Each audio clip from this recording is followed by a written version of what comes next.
인생을 보는 두 가지 관점이 있습니다. 현미경의 관점과 망원경의 관점이죠. 둘 다 무엇인가를 확대해서 보게 해주는 그런 도구입니다. 그런데 정반대의 결과를 낳습니다. 현미경은 우리 눈으로 볼 수 없는 아주 미세한 것을 실제보다 더 크게 확대해서 우리가 볼 수 있도록 도와주는 기계이죠. 망원경은 실제로는 아주 크지만 거리가 너무 멀리 떨어져 있어서 우리가 잘 작게 보이는 것을 실제 크기처럼 확대해서 보여주는 그러한 기계입니다. 불평은 현미경과 같습니다. 실제로는 아주 작은 것을 크게 만들어서 두렵게 하고 우리의 삶을 무너뜨리는 것입니다. 감사는 망원경과 같습니다. 우리를 향한 하나님의 은혜가 얼마나 크고 놀랍고 광대하신지 우리는 때로 우리의 눈이 가려 우리의 죄로 인해서 그 하나님의 크신 은혜를 잘 보지 못합니다. 감사의 망원경으로 하나님의 은혜를 바라볼 때 우리가 바라볼 수 없었던 것을 실제로 우리가 바라볼 수 있는 시각을 열어주는 것이죠. 추수감사주의를 맞이해서 우리가 믿음으로 하나님 앞에 감사함으로 나갈 때 하나님의 은혜를 다시 발견하고 우리가 익숙함으로 너무나 우리에게 자주 계속 너무 크게 베풀어 주기에 우리가 볼 수 없었고 깨달을 수 없었던 그 하나님의 사랑과 은혜에 대해서 감사로 응답하는 우리 모두가 될 수 있게 되기를 축원합니다. 디모데후서 3장에 보면 이 말세에 나타나는 여러 증상들에 대해서 많은 목록으로 열거합니다. 자기를 사랑하고 교만하고 돈을 사랑하고 부모를 거역하고 순종하지 아니하고 그리고 하나님 사랑하기보다 탐욕을 더 사랑하고 여러 목록들이 나오는데 다 우리가 볼 때 이거 죄고 문제다라고 여기는 것들입니다. 그런데 우리가 죄로 여기지 않는 한 가지 목록이 거기에 있는데 그것이 뭐냐면 감사하지 않는 것. 감사하지 않는 것도 그 말세의 증상의 목록이 있습니다. 그런데 우리는 감사치 않은 것을 그렇게 큰 죄라 여기지 않습니다. 감사하는 마음으로 가득 차 있지 않은 것을 성경은 분명히 말세의 증상이요 심각한 죄의 한 종류로 보았다는 것. 그것을 기억해야 합니다. 로마서 1장 21절에 보면은 이 감사치 않는 것을 하나님을 영화롭게 하지 않은 것과 거의 같은 수준의 문제로 보았습니다. 말씀 한번 읽어보실까요? 로마서 1장 21절의 말씀입니다. 시작. 그들은 하나님을 알면서도 하나님을 영화롭게 하지도 않고 감사하지도 않았습니다. 오히려 그들의 생각이 허망해졌고 그들의 어리석은 마음은 어두워졌습니다. 하나님을 알면서도 하나님을 영화롭게도 하지 않은 그 대표적인 증거, 대표적인 모습이 감사치 않은 것이다. 그러므로 우리의 마음속에 감사로 가득해지지 않는 것은 하나님을 영화롭게 하지 않은 가장 대표적인 증상이다. 그처럼 심각한 문제다라고 여겨야 한다는 거죠. 감사치 않는 것은 그저 해도 되고 안 해도 되는 것이 아니라 우리의 영혼이 심각한 질병에 빠져 있다는 증거이고 하나님을 영광스럽게 하지 않는 것입니다. 그로 인해서 우리의 생각이 어두워지고 우리의 마음이 허망해지는 것이다. 감사는 우리의 영혼을 지키는 것이다. 하나님께 영광 올려드리는 것이다. 그러므로 감사하는 것은 지극히 정상적인 상태이다.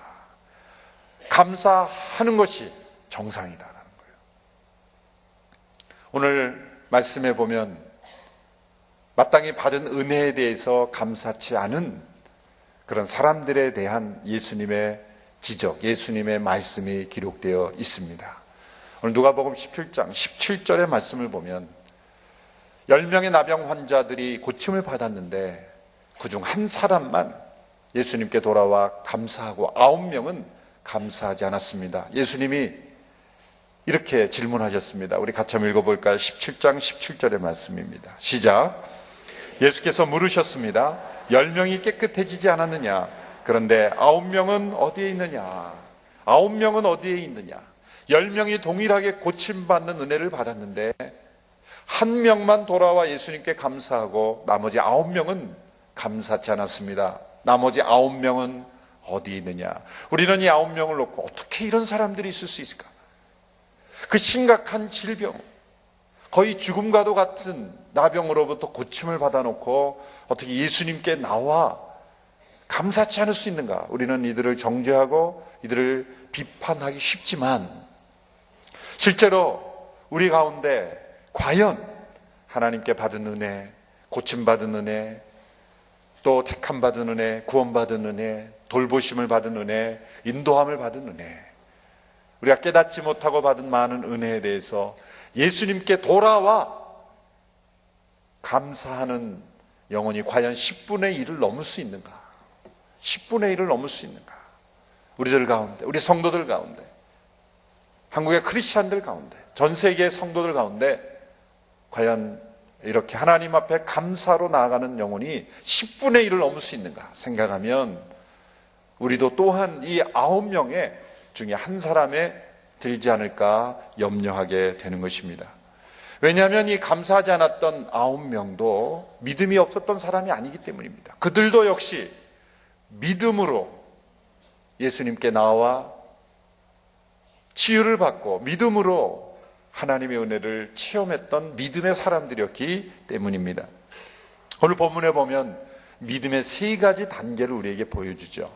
첫 번째 단계는 예수님께 나와 그 문제와 필요를 가지고 부르짖어 기도하는 그 믿음의 단계입니다.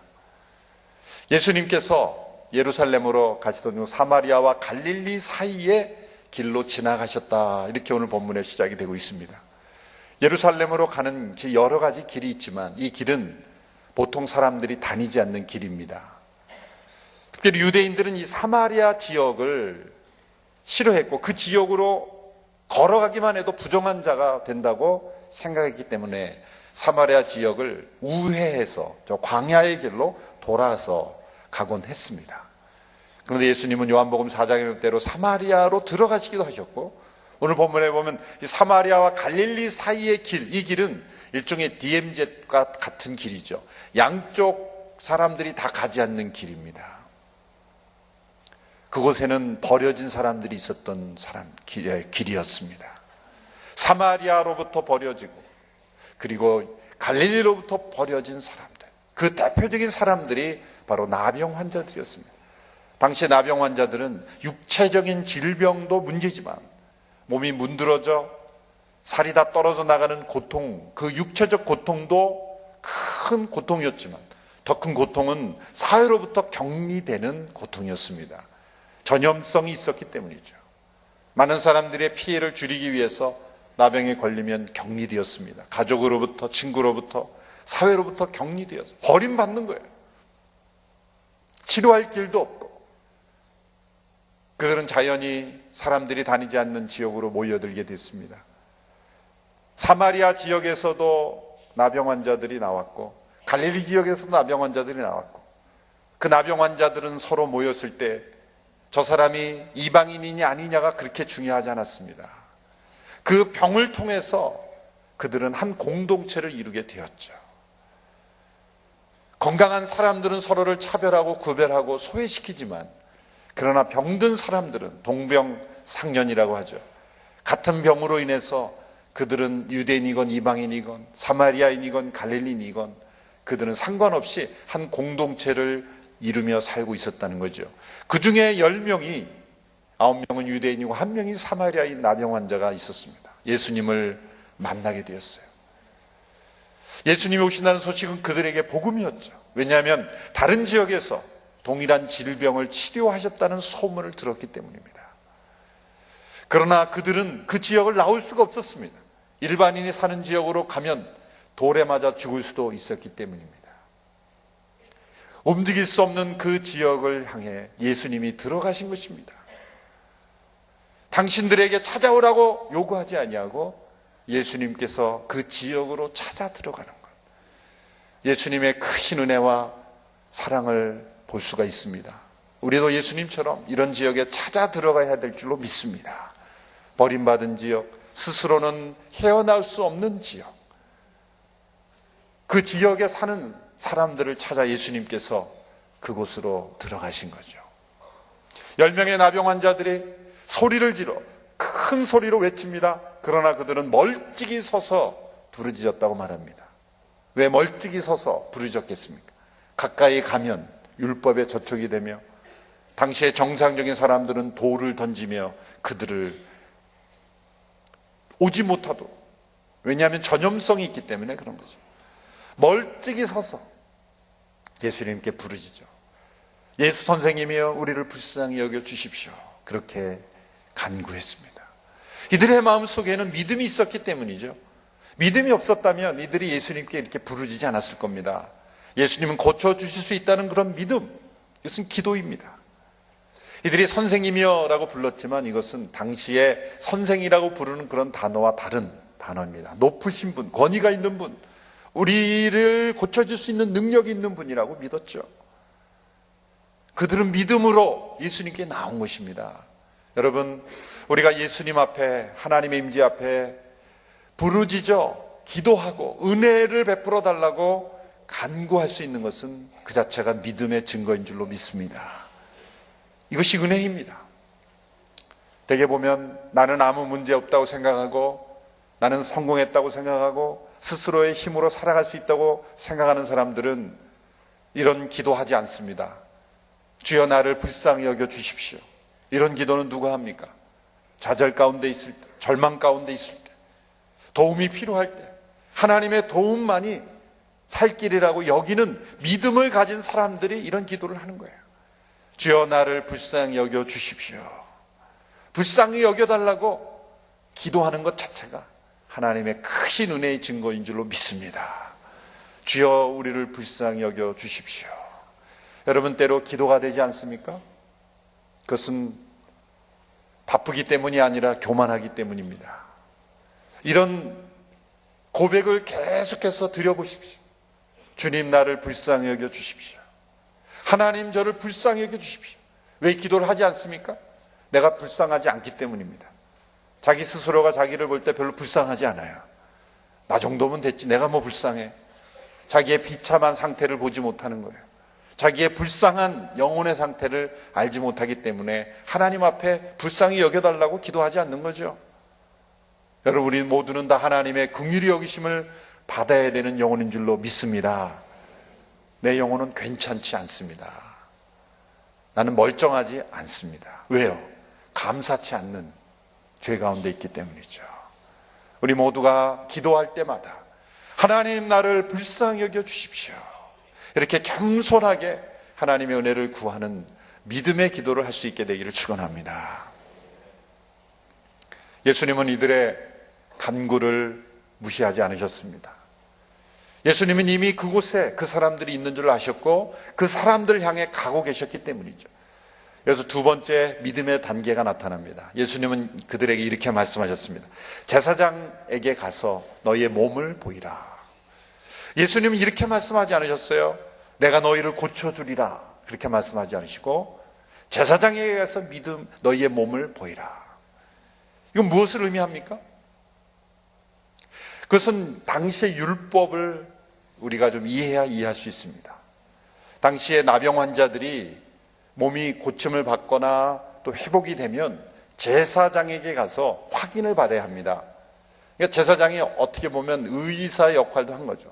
그러나 병을 고칠 수는 없고 나았을 경우에 진짜 나았는지 몸을 확인하고 그 공동체로 돌아올 수 있도록 검진하며 확인해주는, 증명해주는 역할을 제사장들이 했죠. 그래서 레위기에는 구체적으로 어떻게 판별해야 될지 그 판별법까지 다 나와 있습니다. 자, 그런데 예수님께 제사장에게 가서 몸을 보이라는 것은 어떤 의미가 담겨 있습니까? 제사장에 가는 사람은 어떤 사람이에요? 나은 사람이 가는 거예요. 나병으로부터 고침을 받고 회복이 된 사람이 가는 거죠. 예수님의 말씀 속에는 전제가 되어 있는 거죠. 너희는 이미 고침 받았으니 제사장에게 가서 확인해라, 그런 뜻입니다. 예수님은 이미 말씀을 하지 않으셨지만 그들의 병이 나았음을 예수님께서는 이미 선포하신 거예요.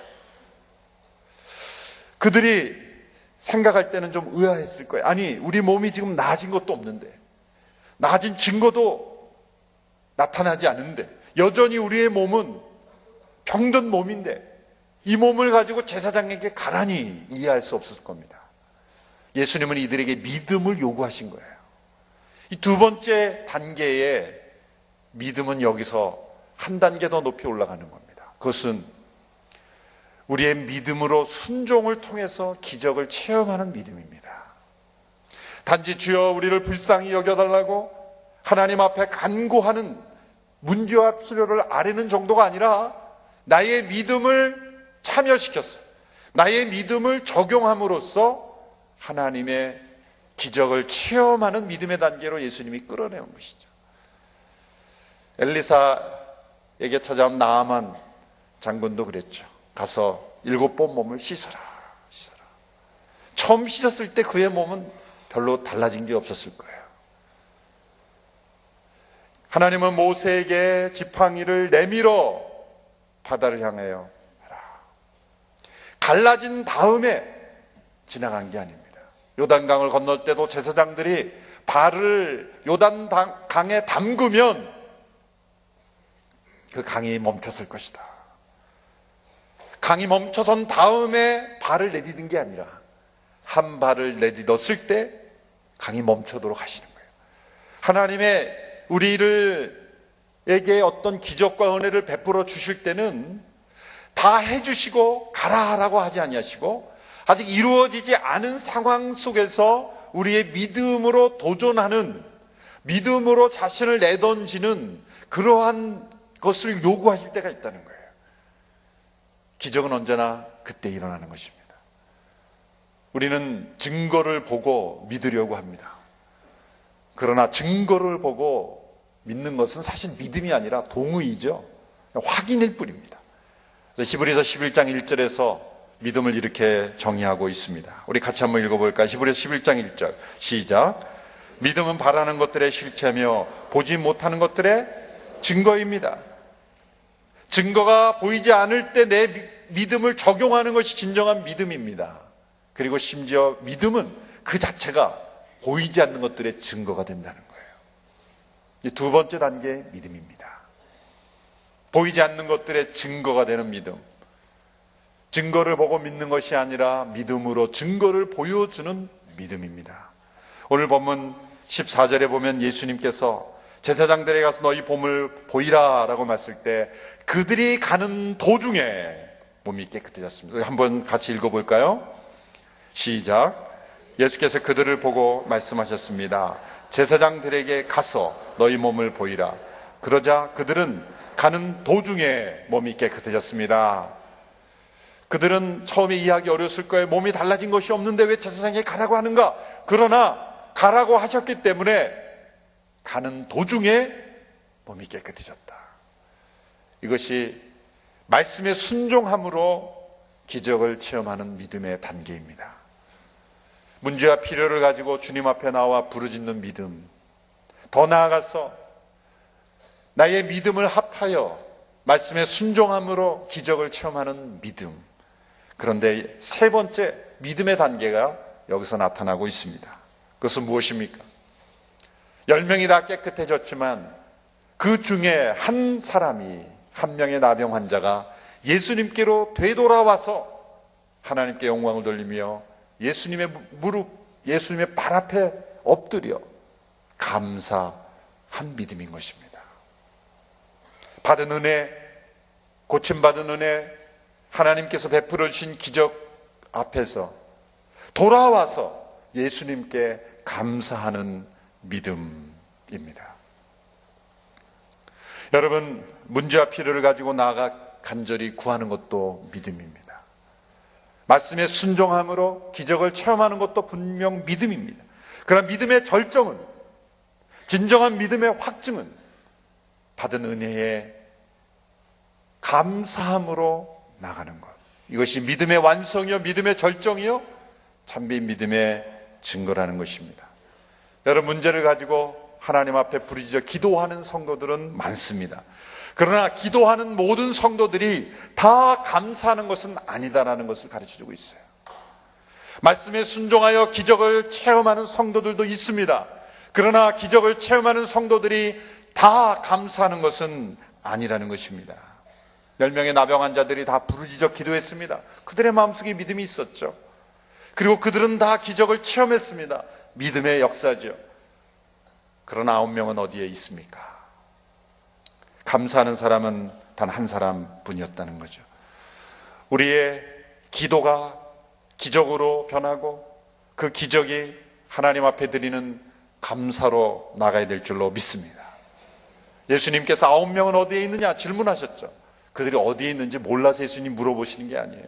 하나님이 아담아 내가 어디 있느냐, 아담을 못 찾아서 질문하신 게 아니죠. 그 9명의 영적인 현주소가 어디에 있느냐 그렇게 질문하신 겁니다. 아마도 그들은 어디 있을까요? 제일 먼저 제사장에게 확실히 갔을 겁니다. 제사장에 가서 증명서를 받아야 사회 속으로 가족에게도 갈 수 있기 때문이죠. 그들은 예수님이 처음 하신 말씀대로 갔을 거예요. 예수님이 가라고 하셨지 않습니까? 그래서 제사장들에게 가서 확인서를 받고 가족에게 가서 기뻐하고 친구들에게, 이웃 주민들에게 즐거워했을 거예요. 예수님이 그러한 스텝을 정죄하신 것이 아닙니다. 당연하죠. 나음 받았으면 예수님께서 너희는 나았더라도 여기 살아라, 아무데로 가지 말아라, 그런 뜻이 아니죠. 가족과 함께 삶을 나누고 이웃과 함께 고침받은 기쁨을, 삶을 나누는 것 당연한 겁니다. 그러나 예수님이 지적하신 것은 우선순위를 말씀하시는 거예요. 우선순위를 말씀하시는 거예요.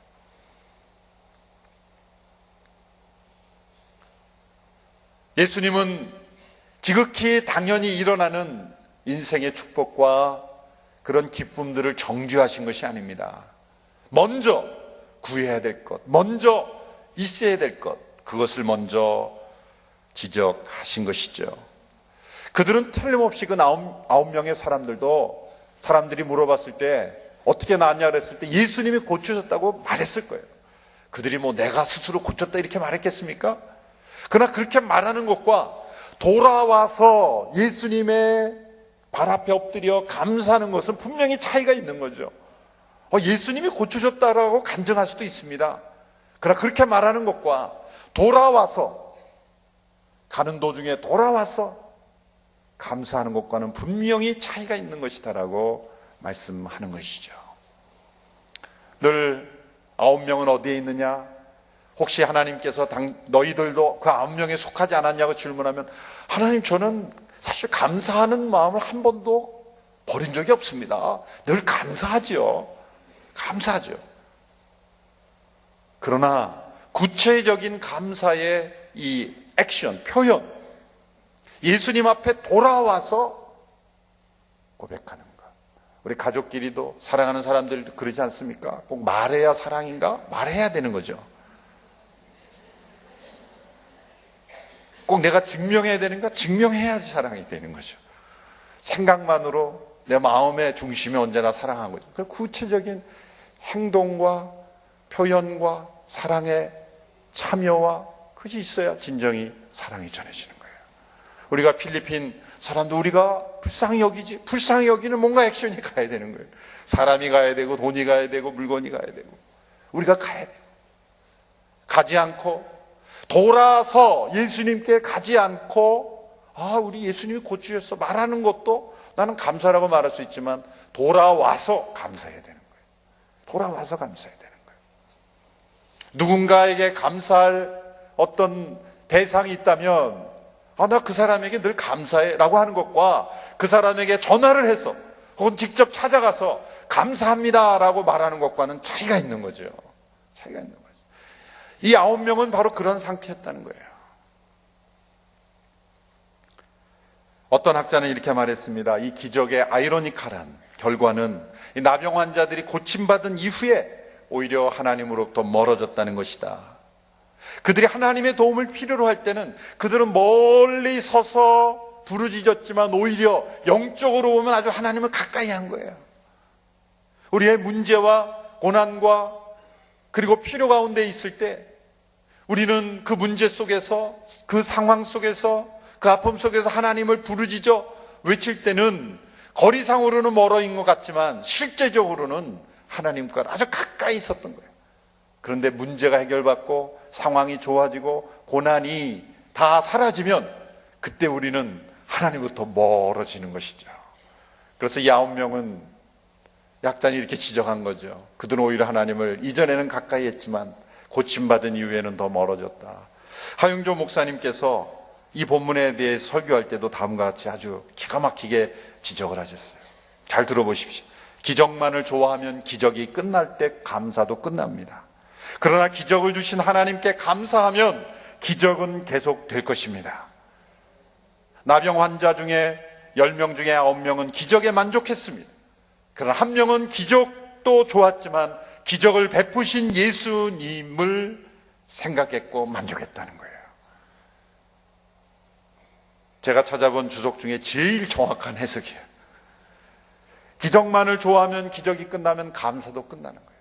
기적과 함께 감사가 끝나는 인생이 아니라 또 다른 기적을 만들어낼 수 있는 믿음, 그것은 감사하는 믿음인 것입니다. 하나님의 은혜와 또 다른 은혜 사이에는 감사라는 사다리가 있어야 돼요. 하나님의 축복과 또 다른 축복의 사이에는 감사라는 사다리가 있어야 그 기적과 그 축복과 은혜가 끊이지 않은 줄로 믿습니다.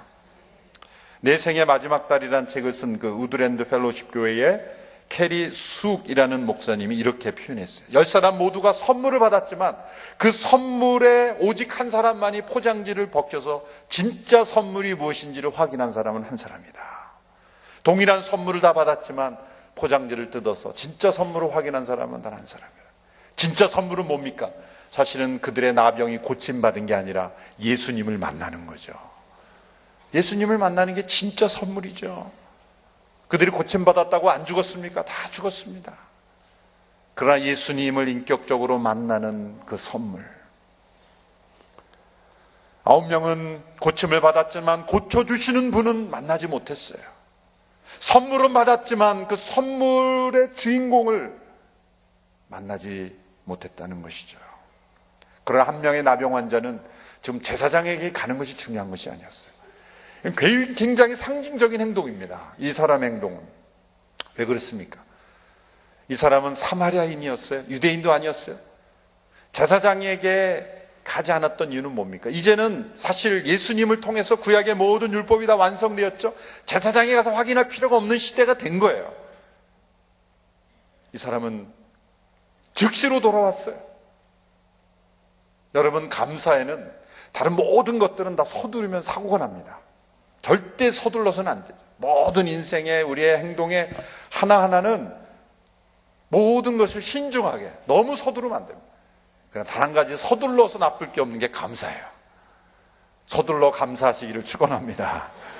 감사는 후회할 것이 없고 사고 나지 않는 것, 성급하게 했다 그래서 결코 문제되지 않는 것, 감사합니다. 우리의 감사가 성급한 감사가 되기를 축원합니다. 즉시로 돌아와요. 즉시로 돌아오지 않으면 사단이 곧 틈을 타요. 생각을 바꿔요. 그거 꼭 그렇게 안 해도 되는 거야. 돌아가지 않아도 돼. 그냥 내 마음속에 그냥 감사한다고 생각하면 되는 거지. 꼭 예수님께 돌아가야 되니? 지금 빨리 가족을 만나야지. 너 스스로 나올 수도 있는 거 아니었어? 여러 가지 생각을 많이 하게 합니다. 즉시로 돌아와. 또 이 사람 얼마나 겸손했는지 몰라요. 예수님의 발 앞에 완전히 엎드렸어. 그냥 고개를 숙이는 정도로 만족하지 않았어. 완전히 겸손하게 엎드려서 예수님께 감사했다는 것이죠. 가장 중요한 것은 예수님이 이 사람에게 하신 말씀입니다. 19절 말씀 우리 같이 한번 읽어보겠습니다. 시작. 그리고 예수께서 그에게 말씀하셨습니다. 일어나 가거라. 내 믿음이 너를 구원했다. 여러분, 이 구원이라는 단어에 포함된 의미는 너무나 깊습니다. 여러분, 진정한 구원, 진정한 치유는 뭡니까? 우리의 마음속에 감사하지 않는 이 타락한 심성, 하나님을 영광스럽게 하지 않고 감사하지 않는 마음의 상태가 치료되는 거예요. 감사가 없는 마음에서 감사하는 마음으로 치료되는 상태를 예수님이 이렇게 말씀하신 거예요. 너는 진짜 구원받은 거다. 여러분, 진정한 구원은 뭡니까? 우리의 육신이 고침받는 것보다 더 중요한 고침은, 치유는 감사를 잃어버린 마음이 감사하는 마음으로 고침을 받는 겁니다. 9명은 육신은 고침받았지만 감사하지 않는 마음에서 고침받지는 못했다는 거예요.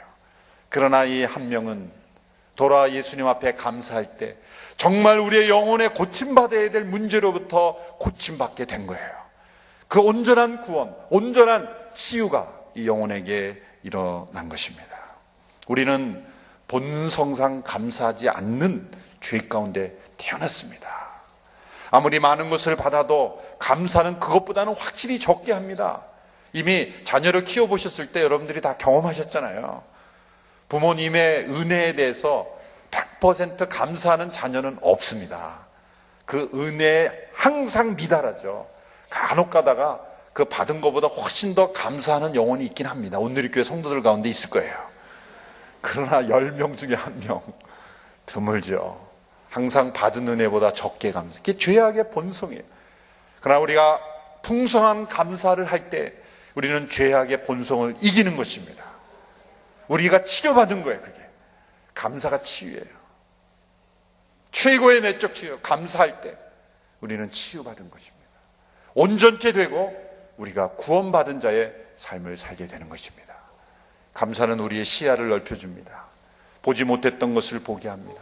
당연하다고 여겼던 것들이 당연하지 않는 것이라고 깨닫게 하는 것입니다. 감사는 우리의 믿음의 완성입니다.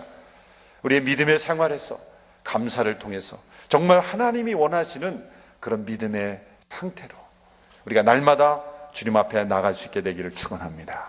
기도를 통해 하나님을 체험하지만 감사하지 않으면 그 체험이 교만이 될 수 있습니다. 나의 의가 될 수 있습니다. 기적 또한 위험할 수 있습니다.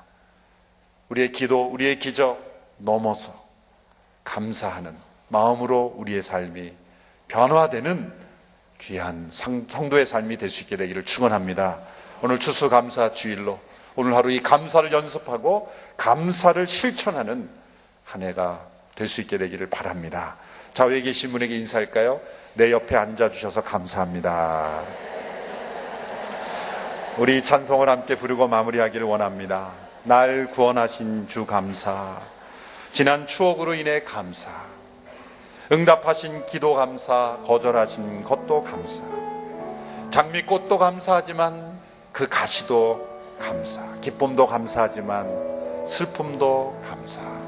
날 구원하신 주 감사, 모든 것 주심 감사, 지난 추억이 내 감사, 주 내 곁에 계시네, 향기로운 봄철의 감사, 외로운 가을날 감사, 사라진 눈물도 감사,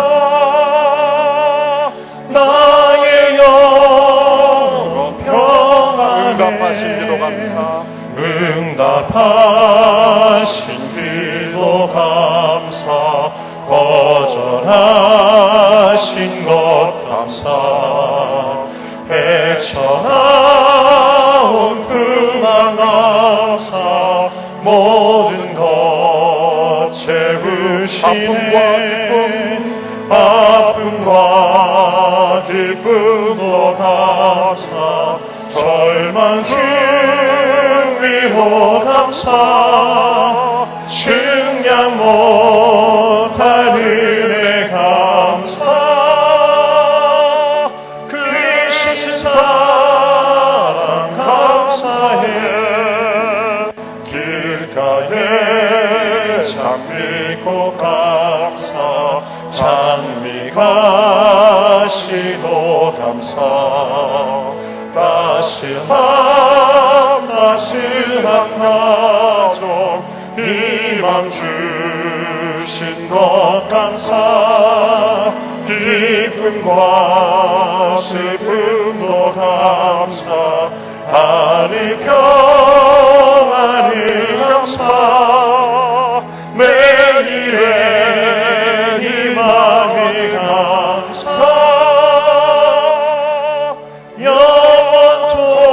영원토록 감사해. 이 시간 잠시 기도할 때 예수님 앞에 돌아와서 감사했던 그 한 명의 사마리아인처럼 주님 앞에 돌아갈 수 있게 되기를 바랍니다. 그저 생각만으로 마음 한구석에 나는 감사하고 있다, 그렇게 여기는 9명이 되지 아니하고 구체적으로 나의 삶을 돌이켜 발걸음을 움직여 감사함으로 주가 앞에 돌아와 실천하는 우리 모두가 되기를 간절히 원합니다. 응답하신 것도 감사, 때로 거절하신 것도 감사, 내가 원치 않았던 고난도 감사, 삶의 모든 것을 주 앞에 감사함으로 이 시간 기도함으로 함께 나가도록 하겠습니다. 함께 기도합니다. 하나님 아버지 감사합니다. 우리의 삶을 허락하심을 감사하고, 호흡 주시고 생명 주시고 복된 교회 주시고 믿음의 성도들 허락하시고 아름다운 믿음의 공동체를 허락하심을 감사하고, 건강 주심을 감사하고, 아름다운 가정 주심을 감사하고, 귀한 성도들과 함께 믿음의 생활을 할 수 있도록 인도하심을 감사하고, 대한민국에 태어난 것을 감사하고, 많은 어려움 속에도 하나님의 은혜 베풀어 주심으로 아버지 하나님의 축복 주심을 감사하고, 많은 하나님이 주신 축복과 은혜 중에서 아버지 하나님 허락하심을 감사합니다. 아버지 하나님이여, 죄와 슬픔 가운데 거하지 아니하고 감사와 하나님의 은혜 가운데 거할 수 있는 은총 주심을 감사합니다. 말로 헤아릴 수 없는 하나님의 그 신은혜에 감사하며 올 주 앞에 나가기를 원합니다. 9명은 어디에 있느냐? 지적받는 저희가 되지 않게 하여 주시옵시고, 믿음으로 하나님 앞에 감사하였던 한 명의 사마리아처럼 아버지 하나님 앞에 감사하며 나가는 믿음의 한 사람이 될 수 있도록 역사해 주시기를 원합니다. 아버지 하나님, 우리의 모든 삶의 속에서 하나님 앞에 감사함으로 영광 올려드리는 우리의 모든 삶이 될 수 있도록 역사하여 주시옵소서. 하나님 감사합니다.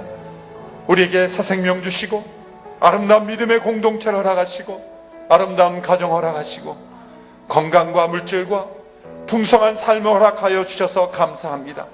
때로 고난 가운데 극심한 어려움 가운데 처해 있을지라도 하나님 감사함으로 나아갑니다. 믿음의 응답과 믿음의 기적을 체험하는 자가 되게 하여 주시옵시고, 더 나아가 하나님 앞에 감사함으로 영광 올려드리는 우리의 모든 삶이 될 수 있도록 역사하여 주시옵소서. 예수님의 이름으로 기도하옵나이다. 아멘.